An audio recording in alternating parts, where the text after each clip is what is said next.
Bismillahirrahmanirrahim. A very warm welcome in organizational development class. Today we will talk about organization process. तो जब word process आपके दिमाग में आता है, ये जब वर्ड प्रोसेस आपको बताया जाता है, तो आपके माइंड में क्या बात आती है? अगर हम वन बाय वन अपने पार्टिसिपेंट्स से इसका फीडबैक ले लें तो जब वर्ड प्रोसेस आपके माइंड में आता है या आपसे कहा जाता है प्रोसेस, तो क्या माइंड में आती है बात? प्रोसेस मींस के रनिंग चीज। रनिंग, ओके जी। हाफिज मोहम्मद काशिफ इलियास साहब।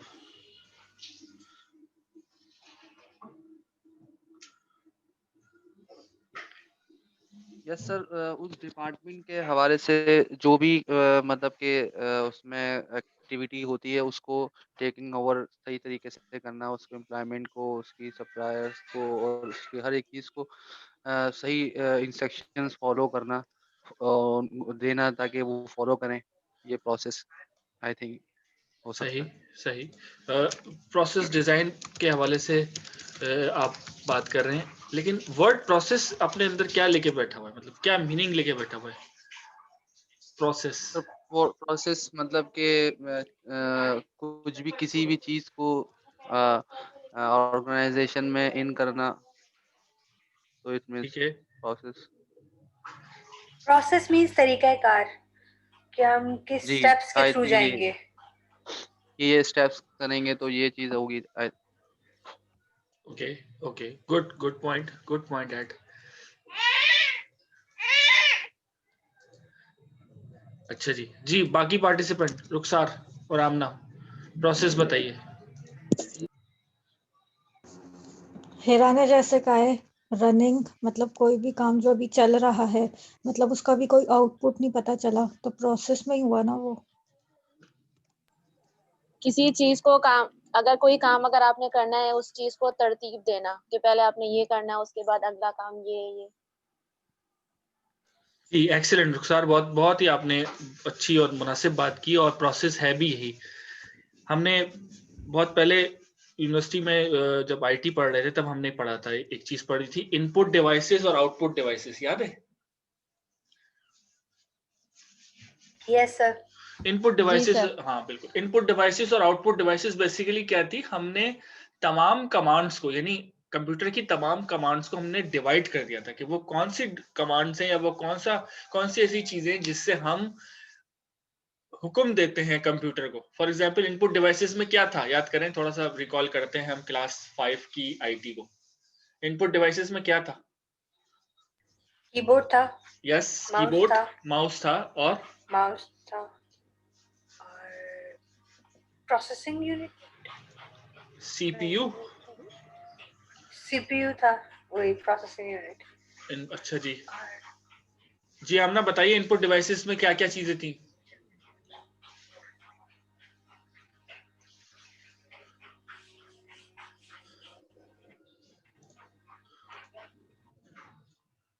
रुखसार, over to you. Input devices. Monitor है, माउस यस, है, कीबोर्ड है, मॉनिटर आउटपुट सीपीयू है। डिवाइसेस है। मॉनिटर आउटपुट डिवाइस है, मॉनिटर से हमें आउटपुट मिलता है। हम किस तरीके से कंप्यूटर को कोई पैगाम देना होता है, या मोबाइल को जब हमें कोई पैगाम देना होता है, हम क्या क्या सोर्सेज इस्तेमाल करते हैं? Number 1 keyboard, number 2 mouse, number 3 mic, mouthpiece. ठीक है, इसी तरीके say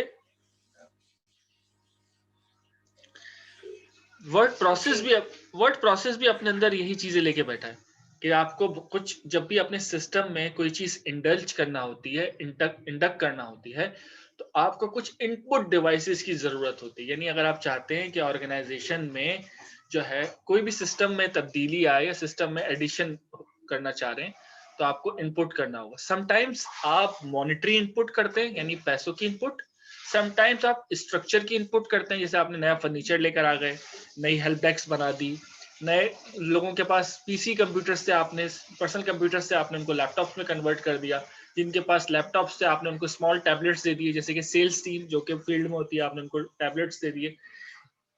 that is type of input क्या आप अपने सिस्टम में इनपुट करते हैं। Process, what is process? Process के हवाले से सर मैंने आपको बताया, प्रोसेस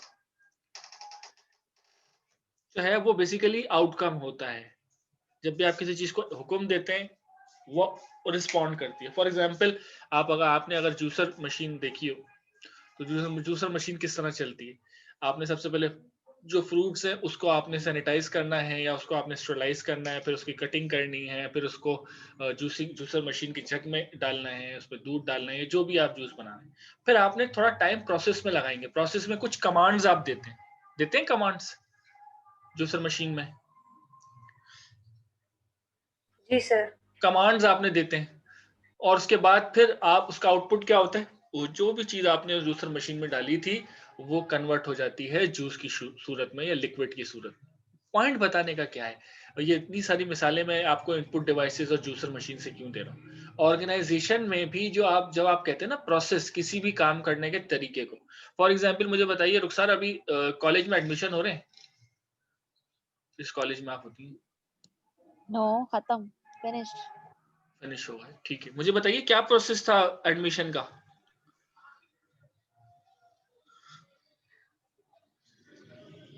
बताइए।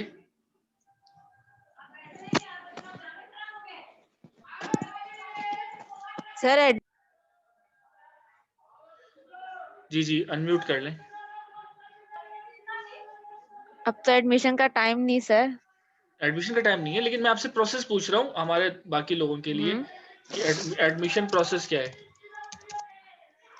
एडमिशन का प्रोसेस यही है, जब कोई आता है तो इन्फॉर्मेशन लेता है कि उसकी फीस क्या है, एडमिशन की फीस वगैरह, पढ़ाई किस तरीके से है, ये सब।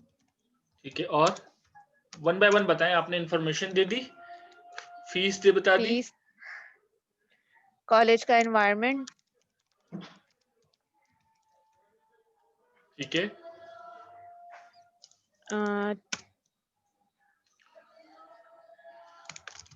मोड ऑफ पढ़ाई स्टडीज, किस तरीके से होती है, यस।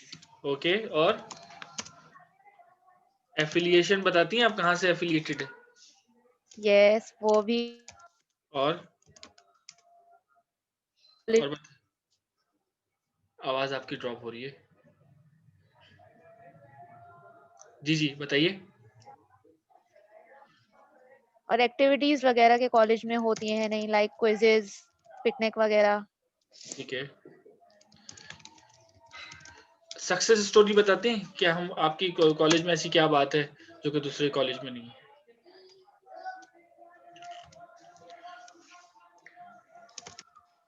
अब याद नहीं सर। अच्छा, मैं आपसे क्यों पूछ रहा हूँ, मैं आपसे इस वजह से पूछ रहा हूँ कि बेसिकली यही वो प्रोसेस होते हैं। आपके अपने सिस्टम पे नजर आ रहा है, मैं एक पेज पे लिख रहा हूँ। जी सर आ रहा है।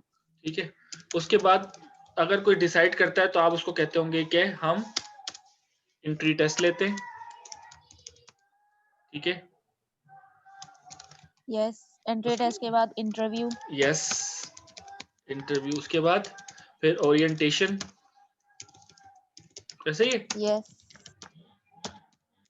जी सर ऐसा ही है। ओरिएंटेशन, ये पूरा प्रोसेस आपको बताता है। उसके बाद फिर आती है क्लास, ठीक है। तो ये जो 10 प्रोसेस है ना, ये जो 10 प्रोसेस बताए हैं, ये बेसिकली रोड टूवर्ड्स दिस है। यानी अगर आपको क्लास में शामिल होना है या आप चाहते हैं कि आप एमबीए में एडमिशन लें तो आपको इन सब चीजों से गुजरना होगा।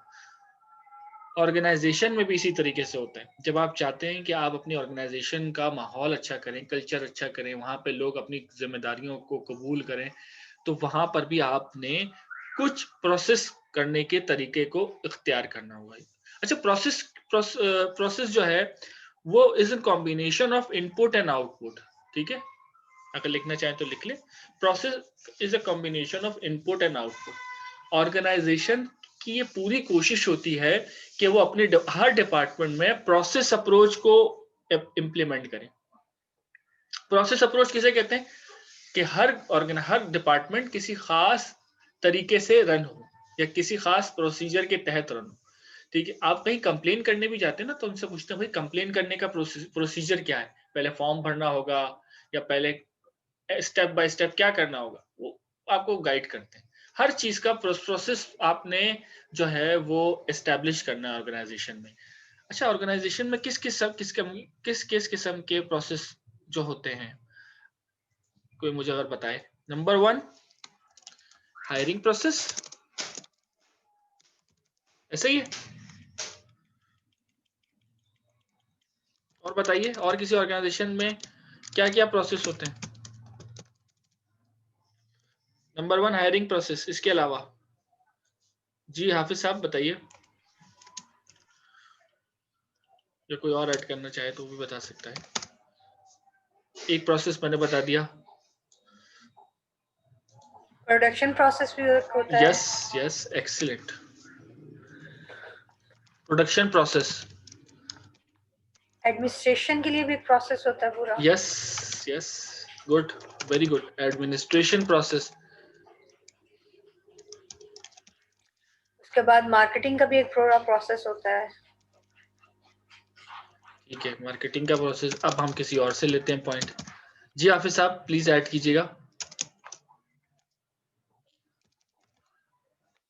हाँ, यस जी सर, हर हर डिपार्टमेंट के अपने अपने प्रोसेस होते हैं। जैसे कि फाइनेंस का भी एक प्रोसेस होता है, वो किस यस। तरीके से जो है वो काम करता है। इसी फाइनेंस तरीके का, से आईटी डिपार्टमेंट का होता है। यस, आईटी का प्रोसेस होता है। फाइनेंस का सबसे अच्छा प्रोसेस क्या होता है? सर फाइनेंस का सबसे अच्छा प्रोसेस जो मुझे सबसे अच्छा प्रोसेस लगता है फाइनेंस का, वो ये लगता है। सैलरी। सबसे अच्छा प्रोसेस होता है माशाल्लाह।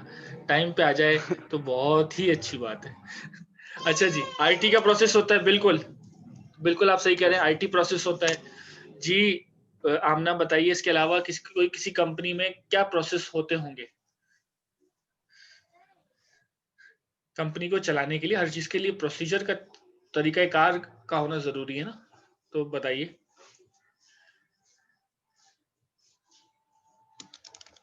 प्रमोशन प्रोसेस, ट्रेनिंग प्रोसेस, यानी एक ऑर्गेनाइजेशन अपने अंदर बहुत सारे प्रोसेस को लेके चलती है। अगर आपको मालूम करना है कि कंपनी में हायरिंग प्रोसेस क्या है, तो आप कहाँ जाएंगे? ठीक है। अगर आपको मालूम करना है कंपनी का प्रोडक्शन प्रोसेस क्या है, यानी उनके कंपनी, एचआर आपकी आवाज कट गई, दोबारा से रिपीट कर दीजिएगा प्लीज। जी दोबारा से रिपीट कीजिएगा हीरा। से प्रोडक्शन डिपार्टमेंट जो होता है उसके पास जाएंगे। बिल्कुल ऐसे ही है, प्रोडक्शन डिपार्टमेंट से पूछेंगे कि आप प्रोडक्शन डिपार्टमेंट में जाएंगे। बिल्कुल ऐसे ही आप प्रोडक्शन डिपार्टमेंट में जाकर पूछेंगे कि आपकी प्रोडक्ट कितनी आप प्रोड्यूस करते हैं एक बैच में। ठीक है। एडमिनिस्ट्रेशन प्रोसेस में आप देखेंगे किस तरीके से मैनेज करते हैं चीजों को। जहां पे भी कोई मुश्किल लगे ना चीज, वहां पे समझ लीजिएगा। मार्केटिंग यानी हाउ टू सेल। ठीक है। आईटी में हाउ टू प्रोवाइड रिसोर्सेस। ठीक है।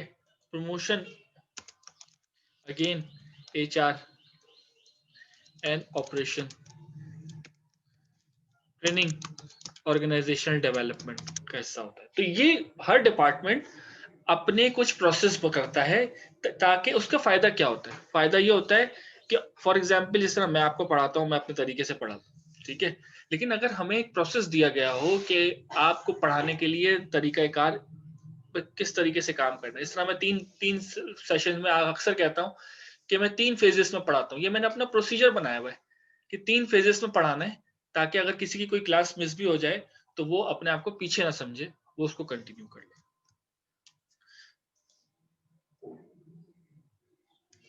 अच्छा जी, नेक्स्ट चलते हैं। ऑर्गेनाइजेशन प्रोसेस की डेफिनेशन हमारे सामने मौजूद है, तो अगर कोई लिखना चाहे तो लिख सकता है। To understand the organization process management, we must first address the meaning of process functions and get it clear। सबसे पहले ऑर्गेनाइजेशनल प्रोसेस मैनेजमेंट अगर हमें समझनी है, तो हमें सबसे पहले ये देखना होगा कि किस तरीके से आपने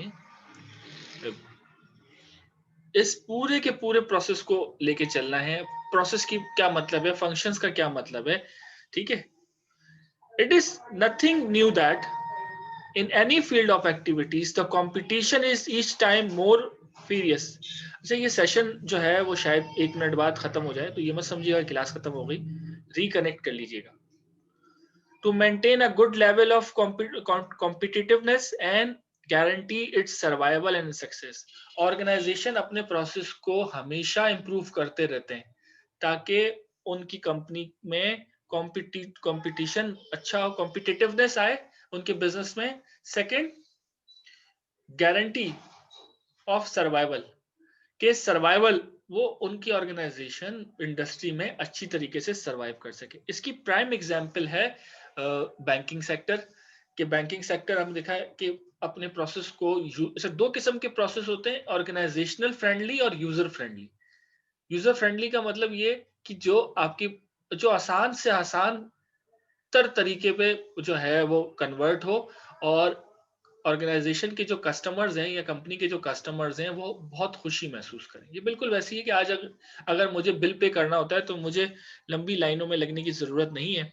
मैं सिर्फ अपनी मोबाइल बैंकिंग अकाउंट एक्टिव करवाता हूं और बिल पे कर देता हूं, ठीक है। फायदा क्या होता है, मेरा टाइम बच जाता है, एनर्जी बच जाती है, ठीक है। इसी तरीके से अगर मुझे किसी को कोई पैसे भेजना होते हैं तो मुझे मंडे का वेट नहीं करना और सुबह 9 बजे का वेट नहीं करना, मैं किसी भी वक्त ट्रांसफर कर सकता हूँ।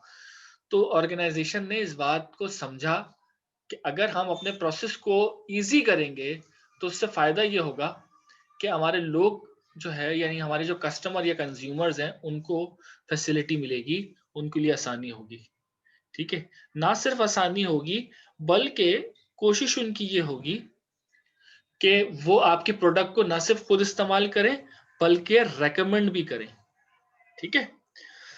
When we talk about all the variable we mean all of them, ठीक है। Input and material in general, ठीक है। इनपुट्स में मटेरियल आ सकता है, रिसोर्सेस आ सकते हैं, ठीक है। इंफॉर्मेशन एंड नॉलेज आ सकती है, यानी आपको किसी चीज के हवाले से आपकी नॉलेज हो, इंफॉर्मेशन वो आ सकती है। एम्प्लॉयज एंड सप्लायर्स आ सकते हैं, एम्प्लॉयज और सप्लायर्स भी आपके जो है वो ऑर्गेनाइजेशन में बहुत अहम काम करते हैं। बिकॉज अगर आप अपने प्रोसेस को एम्प्लॉयज और सप्लायर्स को नहीं बताएंगे अपने प्रोसेस को, तो वो हैपहैजर्ड हो जाए। यानी अगर एक सप्लायर को आप नहीं बताएंगे कि आप जब भी वो अपनी प्रोडक्शन अपनी रॉ मटेरियल लेकर आए आपकी कंपनी में तो वो कहाँ रखे, कितने दिन में आए, ठीक है, उसकी क्वालिटी क्या होनी चाहिए, सब प्रोसेस का हिस्सा होता है। यानी आप क्या एक्सपेक्ट कर रहे हैं अपनी उससे सप्लायर से या अपने एम्प्लॉयज से। और एम्प्लॉयज अल्टीमेटली वो ग्रुप ऑफ पीपल होता है जो कि आपकी प्रोडक्शन में या आपके काम करने में हमेशा से जो है वो हेल्प करता है। जी, someone raise your hand। Infinix Note 8 mic अपना जो है वो आप कनेक्ट कर लें। स्क्रीन आपके सामने शो हो रही है गाइस? जी सर। ठीक है, आगे चलते हैं। बहुत अहम चीज के किस किस किस्म के कौन कौन से टाइप्स के जो है वो प्रोसेस होते हैं। अगर हम एचआर के पास की बात करें तो एचआर में क्रिएट जॉब डिजाइन, एक जॉब को डिजाइन करने के लिए एक पूरा प्रोसीजर होता है, ठीक है। Number 1, establish objective and plan, कि जो बंदा या जो कैंडिडेट हम हायर करेंगे उसके लिए हमारे प्लान्स क्या है, हमें उससे काम क्या लेना है। यही जो है वो जो डिफरेंस होता है ये गवर्नमेंट ऑर्गेनाइजेशन में और प्राइवेट ऑर्गेनाइजेशन। प्राइवेट ऑर्गेनाइजेशन में जितने लोग होते हैं उनका कुछ खास काम होता है, बल्कि मल्टीपल टास्क होते हैं। यानी अगर आप कहेंगे ना कि अकाउंट्स डिपार्टमेंट में आफाक की क्या रिस्पॉन्सिबिलिटी है तो फौरन पता चल जाएगा कि आफाक जो है वो चेक्स बनाते हैं, पेमेंट्स के ऑर्डर्स लेते हैं, टैक्स डिडक्शन करते हैं, ठीक है, ये तमाम चीजें। गवर्नमेंट ऑर्गेनाइजेशन में अनफॉर्चुनेटली क्या होता है, एक काम करने के लिए लोगों को रख लिया जाता है लेकिन काम नहीं होता, ठीक है। तो एक अच्छी ऑर्गेनाइजेशन में ये अच्छा वो है, आप कह लें कि प्रोसीजर है जो कि फॉलो कर रही होती है कोई ऑर्गेनाइजेशन, कि जब भी किसी इंसान को या जब भी किसी कैंडिडेट को जॉब पे रखा जाए तो उसकी आइडेंटिफाई किया जाए कि उसे क्या काम करेगा वो आगे, ठीक है। Establish objectives and plan, list task to be accomplished and employ required to perform. कौन कौन सी ऐसी रिस्पॉन्सिबिलिटीज हैं जो कि आपने उस बंदे को देनी है, ये भी प्रोसेस में तय किया जाएगा। इसी तरीके से आप जब भी आप लोगों की जॉब होगी इंशाल्लाह, तो आपको एक ऑफर लेटर मिलेगा। ऑफर लेटर में ऑर्गेनाइजेशन की नीड एंड एक्सपेक्टेशन और आपकी नीड एंड एक्सपेक्टेशन को एड्रेस किया जाता है। अच्छा, आपकी नीड, आपसे मुराद पार्टिसिपेंट या एम्प्लॉयज की नीड एंड एक्सपेक्टेशन किसी कंपनी से क्या होती है कि कितने पैसे मिलेंगे, क्या फैसिलिटी होगी, मेडिकल फैसिलिटी होगी या नहीं होगी, ठीक है, और कितने घंटे जॉब करनी है, क्या टाइमिंग्स होंगी, हफ्ते में कितने दिन ऑफ, एक है या दो है, ये तमाम चीजें ऑफर लेटर में मेंशन होगी। मेरी डिप्लॉयमेंट कहाँ होगी, कहाँ मेरी सिटिंग होगी, कराची में होगी, कराची से बाहर, की तमाम चीजें होती हैं।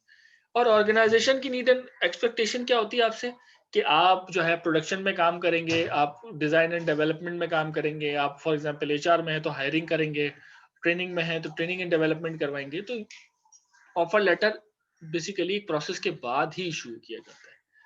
सेकंड पॉइंट है डिपार्टमेंटेशन। ऑर्गेनाइजेशन में डिफरेंट डिपार्टमेंट होते हैं, जैसे कि human resource, production, marketing, administration, ठीक है।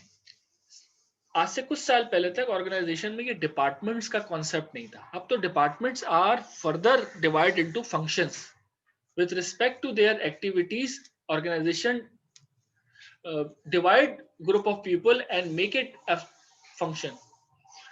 Classify and group the necessary work activity into manageable units, functional, product, matrix.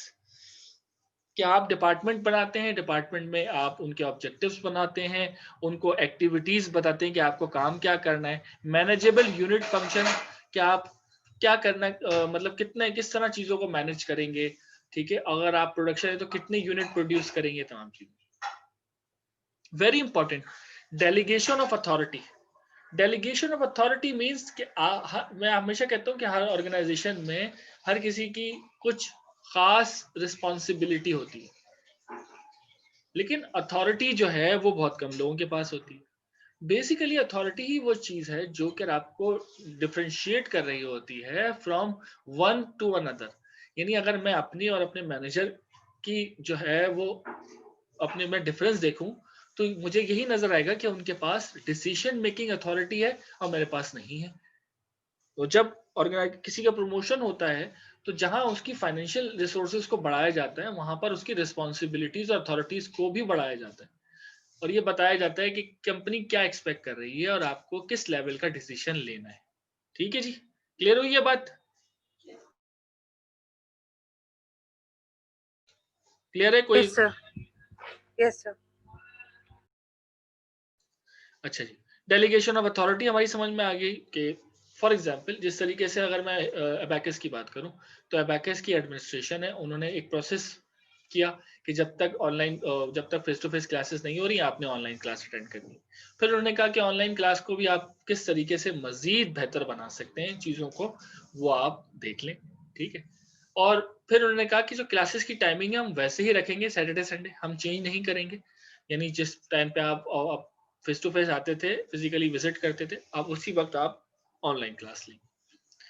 फिर डेलीगेशन ऑफ अथॉरिटी उन्हीं के पास है कि किस तरीके से एग्जाम लेना है, कब कितनी देर में लेना है, ये तमाम चीजें। तो ऑर्गेनाइजेशन में भी इसी तरह होता है, जब आप प्रोसेस बनाते हैं तो वहां पर आप आइडेंटिफाई करते हैं कि कोई ना कोई एक डिसीजन मेकर मौजूद हो आपके पास, ताकि आपको फैसले करने में आसानी। बिकॉज बिजनेस में या ऑर्गेनाइजेशन में आपको डेली बेसिस पे और समटाइम्स डेली भी समटाइम्स एक दिन में काफी बार डिसीजन लेने का मौका मिलता है।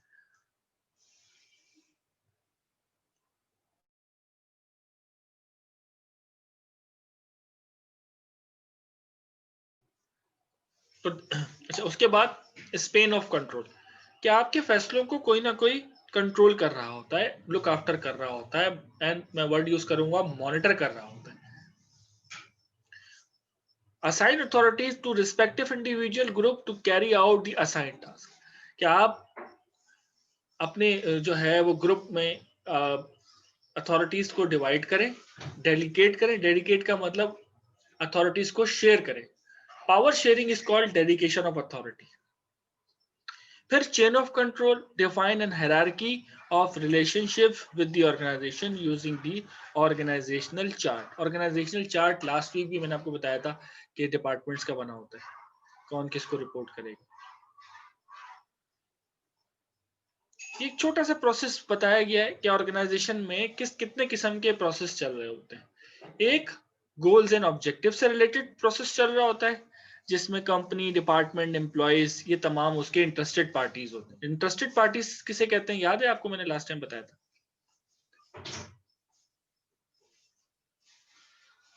इंटरेस्टेड पार्टीज गाइस कहते हैं कि जिनके सही या गलत काम करने से ऑर्गेनाइजेशन को जो है वो की प्रोडक्टिविटी पे इफेक्ट हो। ठीक है, तो जब हम गोल्स एंड ऑब्जेक्टिव के प्रोसेस की बात करते हैं तो वो कहाँ कहाँ एप्लीकेबल होता है, कंपनी में, मैट्रिक्स पे, कस्टमर्स पे, एम्प्लॉयज पे। ठीक है। Second, organisational culture. कल्चर किस तरह डेवलप करना है, कि लीडरशिप किस तरह इंटरेक्ट करेगी एम्प्लॉयज से। ठीक है। और चेंज मैनेजमेंट, कंपनी में अगर कोई चेंज आएगा तो उसका प्रोसेस क्या होगा, किस तरीके से। म्यूचुअल बेनिफिशियल वैल्यूज, एक कंपनी इसमें डिपार्टमेंट दूसरे डिपार्टमेंट को वैल्यू किस तरह देगा। प्रोसेस, टेक्नोलॉजी, गवर्नेंस, ये बेसिकली कुछ की प्रोसेस हैं जो कि हर ऑर्गेनाइजेशन में चल रहे होते हैं। अच्छा, उसके बाद कुछ डेफिनेशन है। Definition of work process, behavioural process and change process. ठीक है। रोल, उसकी वर्क प्रोसेस डेफिनेशन क्या है, बिहेवियर प्रोसेस डेफिनेशन क्या है, और चेंज प्रोसेस डेफिनेशन क्या है। ठीक है। तो मैं रिक्वेस्ट करूंगा कि आप इसको एक बार रीड कर लें। मैं आपको 2 से 3 मिनट देता हूँ इसको रीड आउट करने, या वन बाय वन हम किसी एक से रीड करवाते हैं। तो मैं रिक्वेस्ट करूंगा हाफिज मोहम्मद काशिफ इलियास साहब से कि वो डेफिनेशन पर मुझे बताएं रोल की, वर्क प्रोसेस, बिहेवियरल प्रोसेस और चेंज प्रोसेस के मुताबिक। accomplish the work of the organizations। ये सर वर्क प्रोसेस की definition. Behavior process influences and shapes the way work is conducted by influencing how individual and groups behave। Change process after the scale, character and identify of the organization। Excellent. Accomplish the work of the organization, के जो काम आपको assign किया गया है वो role, ये process में मुताबिक आपका रोल है। बिहेवियर प्रोसेस में आपका रोल क्या है, infuse and shape the way work is conducted, कि काम को सही तरीके से करना बेसिकली आपका प्रोसेस है। ठीक है, रोल है। और चेंज प्रोसेस, अगर कंपनी में कोई चेंज प्रोसेस है तो ऑल्टर द स्केल, अपने काम को ट्रांसफॉर्म करना, कैरेक्टर ट्रांसफॉर्म करना, आइडेंटिटी, ऑर्गेनाइजेशन की आइडेंटिटी को चेंज किए बगैर। ठीक है जी। तो मैं रिक्वेस्ट करूंगा रुखसार से कि रुखसार अगर आप प्लीज मेजर कैटेगरीज की तीनों टाइप में डेफिनेशंस पढ़ के बता दें। जी Rukhsar, over to you. Major categories: work process, operational and administrative; behavior process, individual and interpersonal; change process, autonomous and induced; incremental and revolutionary। Excellent जी। आमना, अगर आप एग्जाम्पल्स बता दें, क्या एग्जाम्पल हो सकती है।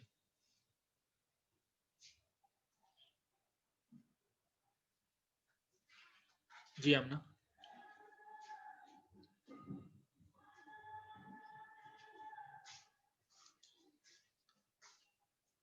Are you there. जी हीरा, आप बता दें। New product development, order fulfillment, strategic planning. Work process, decision making, communication, organization, learning. Change process, creation, growth, transformation, decline. Yes, बहुत शुक्रिया। Basically work process, behaviour process और चेंज प्रोसेस, 3 किस्म के process चल रहे होते हैं किसी ऑर्गेनाइजेशन में। इसकी एग्जांपल क्या है? वर्क प्रोसेस की एग्जांपल क्या हो सकती है? न्यू प्रोडक्ट डेवलपमेंट, कंपनी अगर नई प्रोडक्ट की डेवलपमेंट पे काम कर रही है तो वो वर्क प्रोसेस में आएगा, ठीक है। ऑर्डर फुलफिलमेंट, जैसे कि अभी सर्दियां हैं तो कुछ अगर आपकी कंपनी कोई ऐसी प्रोडक्ट बना रही है जो सीजनल प्रोडक्ट हो, सीजनल प्रोडक्ट का मतलब ये किसी खास सीजन में उसकी प्रोडक्शन बहुत ज्यादा हैवी हो जाती है, इस तरह गर्म कपड़ों की, डेनिम जीन्स की, जैकेट्स की और अपर्स की, इस तरह की सर्दियों में बहुत ज्यादा उसकी डिमांड होती है, तो ऑर्डर्स बहुत ज्यादा आते हैं, टाइम कम होता है, तो इस वक्त वर्क प्रोसेस को एक्सेलरेट करने का वक्त आता है, मतलब जल्दी काम किया जाता है। लेकिन जल्दी काम करने का हरगिज़ मतलब ये नहीं है कि बस सर्टेन क्वालिटी को इम्प्लीमेंट जैसे कहते हैं मेंटेन ना रखा जाए। आगे बात करते हैं behavioural process. Behavioural process leadership skills है कि उसमें डिसीजन मेकिंग एबिलिटी आ जाती है, कम्युनिकेशन आ जाती है, किस तरीके से कम्युनिकेट करना है, ऑर्गेनाइजेशनल लर्निंग आ जाती है, ऑर्गेनाइजेशन किस तरीके से चीजें सीखती है। फिर चेंज प्रोसेस में आता है creation, growth, transformation and decline. अब बात करते हैं organizational restructuring, reason, strategies and benefits. Organizational restructuring किसे कहते हैं? जब भी कोई कंपनी अपने आप को रीस्ट्रक्चर करे, उसे ऑर्गेनाइज, रीस्ट्रक्चर से मुराद ये अपने इंफ्रास्ट्रक्चर को, अपने प्रोसेस को, अपने काम करने के तरीके को, अपने डिपार्टमेंट्स को रीस्ट्रक्चर करे, उसे ऑर्गेनाइजेशनल रीस्ट्रक्चरिंग कहते हैं, ठीक है। क्या क्या क्या क्या एग्जाम्पल हो सकती है ऑर्गेनाइजेशनल रीस्ट्रक्चरिंग की? जिस तरीके से लास्ट टाइम हमने रेलवे की मिसाल दी, railway is a prime example of organisational restructuring के इन्होंने प्रोसेस को तब्दील किया, मतलब जो यूजर फ्रेंडली प्रोसेस स्टार्ट किया कि जो उनके कस्टमर या क्लाइंट से घर बैठ के अवेलेबिलिटी देख सकते हैं। जिस तरीके से हमारे पास जब हम आपने देखा होगा कि हम एयर ट्रैवल करते हैं और हम टिकट जब अपना वो करवाते हैं, बुक करवाते हैं, तो हम आपसे CNIC नंबर और आपसे आपका मोबाइल नंबर लेते हैं। कंटिन्यू आपके पास PIA के, एयर ब्लू के, एमिरेट्स के मैसेजेस आते रहते हैं कि आपकी फ्लाइट में इतना टाइम रह गया है, आपकी फ्लाइट डिले है, और वो कंफर्म मैसेज होते हैं, ठीक है। तो अगर आप चाहें तो उसी हिसाब से आप ट्रैवल करते हैं, करके आप जाते हैं अपने डेस्टिनेशन पे, या फिर समटाइम्स एयरपोर्ट पे आप उसी हिसाब से जाते हैं। ये क्यों होता है? जिस तरह दूसरी तरफ हम रेलवे को देखते थे कि रेलवे अब से कुछ साल पहले आती थी और आपको पता ही नहीं है कि ट्रेन कब आ रही है, आप अपने टाइम ट्रेन के ड्यू टाइम पे पहुंचे, पता लगा ट्रेन 4 घंटे लेट है। 4 घंटे जो है वो तमाम के तमाम मुसाफिर जो है वो बेचारे बेयारो मददगार स्टेशन पे खड़े हुए। तो इस चीज को समझा गया कि अगर हम अपने प्रोसेस को इम्प्रूव करेंगे तो हमारा जो कस्टमर है वो सेटिस्फाई होगा। कौन सी ऑर्गेनाइजेशन रीस्ट्रक्चरिंग करती है? सवाल है। वो तमाम ऑर्गेनाइजेशन रीस्ट्रक्चरिंग करती हैं गाइस जो कि ऐसे बिजनेस में हैं जो कि कॉम्पिटिटिव हो, जैसे TCS, ठीक है। TCS आपने देखा, TCS है, लिपर्ड सर्विसेज है, DHL है, FedEx है, एंड यू नेम इट। ये कोरियर इंडस्ट्री में कितने सारे जो है वो प्लेयर्स हैं, कंपनीज हैं जो काम कर रही। तो कंपनीज पे फोर्स भी होता है कि वो अपने आप को कंटिन्यू रीस्ट्रक्चरिंग करते रहें ताकि वो ऑर्गेनाइजेशन को बेहतर से बेहतरीन तौर पे बनाए। अच्छा, उसके अलावा क्या होता है? जैसे कि हमारे पास टेलीकॉम सेक्टर है, जो हमारे पास मोबाइल फोन है, यूफोन का मोबिलिंक है, टेलीनॉर है, जोंग है, ठीक है। तो ये भी अपने आप को कंटिन्यू इंप्रूवमेंट कर रहे हैं, रीस्ट्रक्चरिंग कर रहे हैं, ठीक है। इस वजह से कि कहीं ऐसा ना हो कि कस्टमर्स जो है वो डिवाइड हो जाए, एक जगह से दूसरी जगह चले जाए। तो ये कुछ एग्जाम्पल थी। हम डेफिनेशन पढ़ते हैं। A social unit of people that is structured and manage to meet our need of pursue collective goals is called organization. ये हमें ऑर्गेनाइजेशन के बारे में बताया। Organization restructure consists of activities such as task allocation, coordination and supervision. Organization जो structure होता है पूरा 3 चीजों पे डिपेंड कर रहा होता है।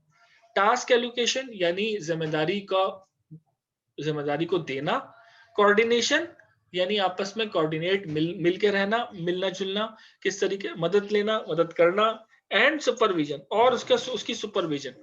ये तीनों चीजें मिलकर किसी भी ऑर्गेनाइजेशन का स्ट्रक्चर बनाती है। यानी मेरे पास जिम्मेदारी क्या क्या है, मेरी कोऑर्डिनेशन किस तरह और सुपरविजन। फॉर एग्जांपल, इस पूरी क्लास में टास्क एलोकेशन किसने की? एडमिनिस्ट्रेशन ने, अबैकस की।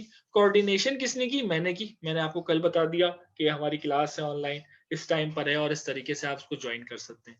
सुपरविजन किसने करनी है? सुपरविजन मैं कर रहा हूँ कि कौन कौन क्लास में वाकई में आ रहा है और कितने लोगों ने मैसेज पढ़ा है उसके बावजूद क्लास ज्वाइन नहीं की, तो ऑब्वियसली उनको उस हिसाब से पेनल्टी होगी।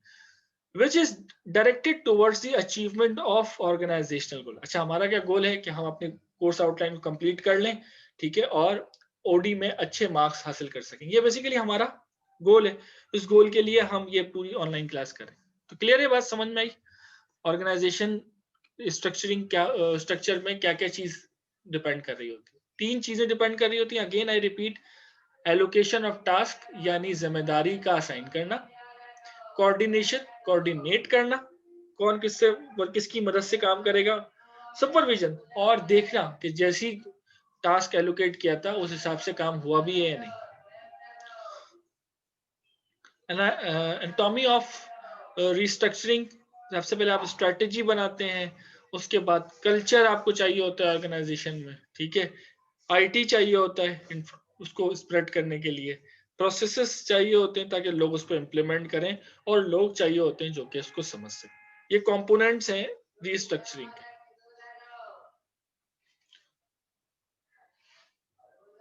अच्छा जी, कौन कौन सी ऐसी चीजें जो कि आपको हेल्प कर सकती हैं प्रोसेस में? आप क्या क्या चीजों को की स्ट्रक्चरिंग की गुंजाइश निकालते हैं? नंबर 1, एफिशिएंसी, इफेक्टिवनेस, डॉक्यूमेंटेशन, ठीक है। एक मिनट से मैं इस पिक्चर को थोड़ा सा सही कर दूं।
जी, मैं रिपीट कर देता हूँ।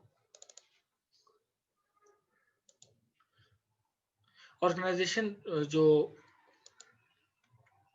सबसे ज्यादा, ये हम बात कर रहे थे ऑर्गेनाइजेशनल इम्प्रूवमेंट की स्ट्रक्चरिंग की, तो उसमें एम्प्लॉयज इंगेजमेंट, कि एम्प्लॉयज को आपस में इंगेज किस तरह रखना है, ठीक है। कम्युनिकेशन, एम्प्लॉयज आपस में बात किस तरह करेंगे, ठीक है। इनोवेशन एंड क्रिएटिविटी, इनोवेट किस तरह होगी, चीजें इंप्रूव किस तरह होंगी, और क्रिएटिव चीज किस तरह बाहर आएगी। फॉर एग्जांपल कंपनीज जो है वो छोटी छोटी सी वो एक्टिविटीज कराती हैं कि आप अपनी कोई नई प्रोडक्ट के हवाले से अपना फ्री फीडबैक दे दें, अपनी कोई इस तरह का जो है वो इनोवेशन लेकर आए कि आपका प्रोसेस आसान हो। कोई नई कंपटीशन कराते हैं, ठीक है। इसके अलावा प्रोसेस में क्या चीज स्ट्रक्चर करने की जरूरत, स्ट्रक्चर होने से फायदा क्या होता है? एफिशिएंसी और इफेक्टिवनेस इंक्रीज होती है, ठीक है। डॉक्यूमेंटेशन इंप्रूव होती है, कंसिस्टेंसी आती है, ठीक है। डॉक्यूमेंटेशन इंप्रूव होने से क्या फायदा होता है? लोगों में चांसेस ऑफ एरर्स कम हो जाते हैं। लोग जो गलती, फॉर एग्जांपल हर बंदा अगर काम को अपने हिसाब से करेगा तो काम कहीं का नहीं रहेगा। सबसे पहले आपने क्या करना है? सबसे पहले आपने क्या करना है कि ऑर्गेनाइजेशन में जो है वो डॉक्यूमेंटेशन बनाना होगा, यानी हर चीज का प्रोसेस होगा, पेपर वर्क। आप अक्सर जाते हैं ना, किसी से पूछते हैं कि किस तरीके से जो है आपने चीजों को लेके चलना है, और तो आपको फॉरन प्रोसेस दे देते हैं, वो एक पेपर दे देते हैं कि सर ये पेपर आप साइन कर दें, इस पेपर को आप जो है वो फिल कर दें, इसके साथ ये डॉक्यूमेंट्स लगेंगे। तो उससे क्या होगा? आपकी चीजें स्ट्रक्चर वाइज हो जाती हैं। अकाउंटेबिलिटी, जिम्मेदारी का एहसास होता है, ठीक है। और मेजर्स एंड मेट्रिक्स के पॉइंट्स आपको मिल जाते हैं कि किस तरीके से मेजर करना है। लोगों को रिस्ट्रक्चर करने से क्या फायदा होता है? स्टाफिंग लेवल क्रिएट होता है, यानी मैनेजर्स कौन है, असिस्टेंट मैनेजर्स कौन है, सुपरवाइजर्स कौन है, ठीक है। और स्किल सेट, लोगों को स्किल सेट की बेसिस पे जो है वो डिवाइड किया जाता है, ठीक है। कि स्किल जो है वो लोगों को जो है टेक्निकल स्किल, कुछ लोगों के टेक्निकल स्किल्स होते हैं, कुछ लोगों के जो है वो मार्केटिंग स्किल्स होते हैं, तो स्किल के मुताबिक लोगों को डिवाइड किया जाए। लीडरशिप एंड मैनेजमेंट के, अगर आपने अपनी ऑर्गेनाइजेशन में लीडरशिप क्रिएट करनी है तो उसका क्या प्रोसेस है? लोगों को मुख्तलिफ टीम लीडर बनाए जाते हैं, उसमें उनकी परफॉर्मेंस को इवेलुएट किया जाता है। फिर टेक्नोलॉजी में इंटरफेसेस, इंटरकनेक्टिविटी, टेक्नोलॉजी के लिए हर कंपनी ने जो है CRM होता है, जिसमें आप कस्टमर रिलेशनशिप मैनेजमेंट, जिसे हम अक्सर कहते हैं कंपनी का सॉफ्टवेयर, ये भी कहते हैं, तो वो हर कंपनी ने अपना डिजाइन किया होता है ताकि उनके पास डेटा रहे और डेटा को वो प्रॉपर्ली इस्तेमाल करें और डेटा लीक ना हो, ठीक है। फिर स्ट्रक्चर की बात करते हैं, गवर्नेंस, फंक्शनल एक्टिविटीज की तमाम चीजें आती हैं। जब हम बात करते हैं जॉब डिजाइन की, तो हमें कुछ चीजें उसमें ड्राइव करना होती है। यानी जब हम अक्सर लोग आपसे आप शिकवा करते हुए नजर आते हैं कि यार हम मुझसे इतनी सारी काम ले रहे हैं लेकिन सैलरी कम दे रहे हैं। तो बेसिकली हर कंपनी का जॉब डिजाइन स्ट्रक्चर होता है, मतलब कंपनी जो है वो जॉब डिजाइन प्रॉपर्ली करती हैं। और जब भी आपको भी जब जिम्मेदारी मिलेगी जॉब डिजाइन करने की, तो आपने भी कुछ चीजों का ख्याल रखना है। किस तरीके से जॉब डिजाइन के, who, what, where, when, why and how, इस तमाम चीजों के जवाबात जो है वो आपको देने हैं एक जॉब स्ट्रक्चर क्रिएट करने। फॉर एग्जाम्पल बात करते हैं हु की। हु से मुराद mental and physical characteristic of workforce, कि जिस बंदे को आप हायर कर रहे हैं उसका मेंटल और फिजिकल कैरेक्टरिस्टिक्स क्या है। फॉर एग्जाम्पल मेंटल कैरेक्टरिस्टिक्स का हमसे मुराद ये है कि अगर आप किसी मैनेजर को हायर कर रहे हैं तो उसको वो मेंटली स्ट्रांग हो, उसको टीम हैंडलिंग आती हो, मैन मैनेजमेंट आती हो, ठीक है, प्रेशर हैंडलिंग आती हो, स्ट्रेस मैनेजमेंट आती हो, ठीक है। और अगर आप वर्कर हायर कर रहे हैं तो आप वर्कर के लिए एज फैक्टर रखते हैं कि वर्कर आपका जो है वो 24 से 30 साल तक का हो, ताकि अगर आप उससे हैवी काम करवाना चाहें तो वो करवा सकते हैं, ठीक है। उसके बाद आपने ये डिसाइड करना है कि व्हाट, कि वो काम क्या करेगा, ठीक है, क्या टास्क परफॉर्म करेगा, ठीक। आइदर वो फिजिकल टास्क होगा या वो इंफ्रास्ट्रक्चर टास्क होगा या कोई प्रोसेस से रिलेटेड ऑफिस बेस्ड वर्क है, फील्ड वर्क है, क्या किस किस्म का काम। देन आप करेंगे where, geographical locals of the organization, location of work area. आपने ये देखना होगा कि जो काम जो आपके बंदा है या जो आपके जो पार्टिसिपेंट है या आपका जो एम्प्लॉय है वो जिस जगह पे काम कर रहा है या कर रही है वहाँ की जियोग्राफिकल लोकेशंस क्या है। फॉर एग्जांपल अगर आपने अपनी ऑर्गेनाइजेशन की एक फ्रेंचाइज गवादर में खोली तो आप अपने यहाँ से लोगों को, फॉरेन लेडीज को नहीं वहां पर रिलोकेट कर देंगे, ठीक है। आप कोशिश करेंगे कि मेल्स को रिलोकेट करें और उसमें भी आपकी कोशिश होगी कि वहां के लोकल लोग अगर वहां पे मौजूद हैं तो आप उनको अलाइन करें, उनको जो है वो हायर करें और उनसे काम लें, ठीक है, उनकी कोई ट्रेनिंग एंड डेवलपमेंट करा दें। इससे फायदा क्या होगा कि आप वहां पे जॉब्स क्रिएट करेंगे, जो कि आपकी सोशल रिस्पॉन्सिबिलिटी भी आपकी कंपनी की, प्लस ये कि आपकी कॉस्ट बचेगी। अगर यहाँ से आप 30 बंदों को भेजेंगे तो आपको वहां पर एक अकोमोडेशन उनको 30 बंदों को देना होगी, ठीक है, उनका इंश्योरेंस, 10 चीजें हैं, जियोग्राफिकल थ्रेट्स भी होते हैं different. When, time of day, time of occurrence in work flow, आपको बताना है कि फॉर एग्जांपल कि हफ्ते में कितने दिन काम होगा, क्या टाइमिंग होगी। अगर कोई प्रोजेक्ट बेस्ड काम है या आजकल वर्क फ्रॉम होम वाला एक स्ट्रक्चर है तो आपको क्या हफ्ते में कितने घंटे काम करके देने। फॉर एग्जांपल आजकल एक नया स्ट्रक्चर शुरू हुआ है कि आप एम्प्लॉयज को हायर करते हैं आवर्स के हिसाब से, यानी आपको 40 घंटे एक हफ्ते में देने। अब 40 घंटे में वो टास्क पूरा करना है या कोई भी काम करना है, उसमें क्या होता है कि आपने एक काम, फॉर एग्जांपल हमने इलियास साहब को रख लिया जॉब पर, हमने कहा कि आपको हम डेटा देते हैं, उसकी एनालिसिस करनी है आपको और हम आपको 40 घंटे के फॉर एग्जांपल 25,000 या 50,000 पे करेंगे। अब इलियास साहब का जो है वो डिपेंड करता है कि वो 40 घंटे जो है वो 3 दिन में कंप्लीट कर लेते हैं 15-15 घंटे काम करके, या फिर आप वो करते हैं कंप्लीट एक हफ्ते में, तो ये डिपेंड कर रहा है। फिर सवाल आता है why, organizational rational for the job objectives and motivation of the worker, कि आपको लोगों को मोटिवेट भी रखना है। ऐसा नहीं कंपनी में कि टर्नओवर रेशियो कंपनी का बढ़ जाए, ठीक है। And how methods of performance and motivation, कि आप किस तरीके से लोगों को मोटिवेट करते हैं। दो तरह की मोटिवेशन आप हमने पढ़ी थी लास्ट टाइम एचआर में। एक होती है टेंजिबल मोटिवेशन और एक होती है इंटेंजिबल मोटिवेशन। टेंजिबल मोटिवेशन में आप लोगों को सैलरी बढ़ा देते हैं, बोनसेस का ऐलान कर देते हैं, इंसेंटिव दे देते हैं, स्पॉट रिकग्निशन दे देते हैं, गाड़ी दे देते हैं, कहीं आप उनको भेज देते हैं, शॉपिंग वाउचर्स दे देते हैं, या फिर कहीं आप उनको वीकेंड्स पे जो है वो घूमने के लिए भेज देते हैं आउट ऑफ सिटी या नॉर्थर्न एरियाज जहाँ पे वो जाना चाहे, ताकि वो एक उनके लिए एक पर्क होता है।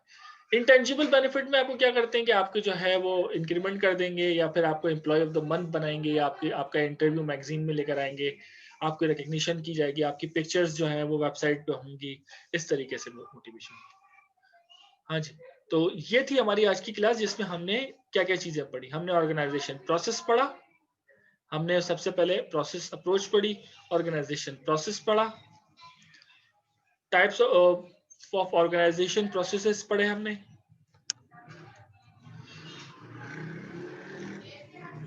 एग्जाम्पल्स पढ़ी हमने, ऑर्गेनाइजेशनल रीस्ट्रक्चरिंग पढ़ी, और उसके बाद हमने आखिर में जॉब स्ट्रक्चर या जॉब डिजाइन पढ़ा। तो इससे रिलेटेड कोई सवाल है तो आप प्लीज कर सकते हैं। Any question related to this?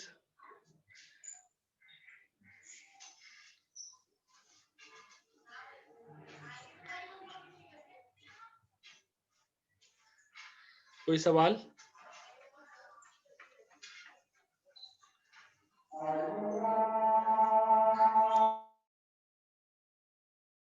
ठीक है जी, हम इस क्लास को खत्म करते हैं। इंशाल्लाह फिर आपसे मुलाकात होती है 1:30 पे। इंशाल्लाह ताला आपकी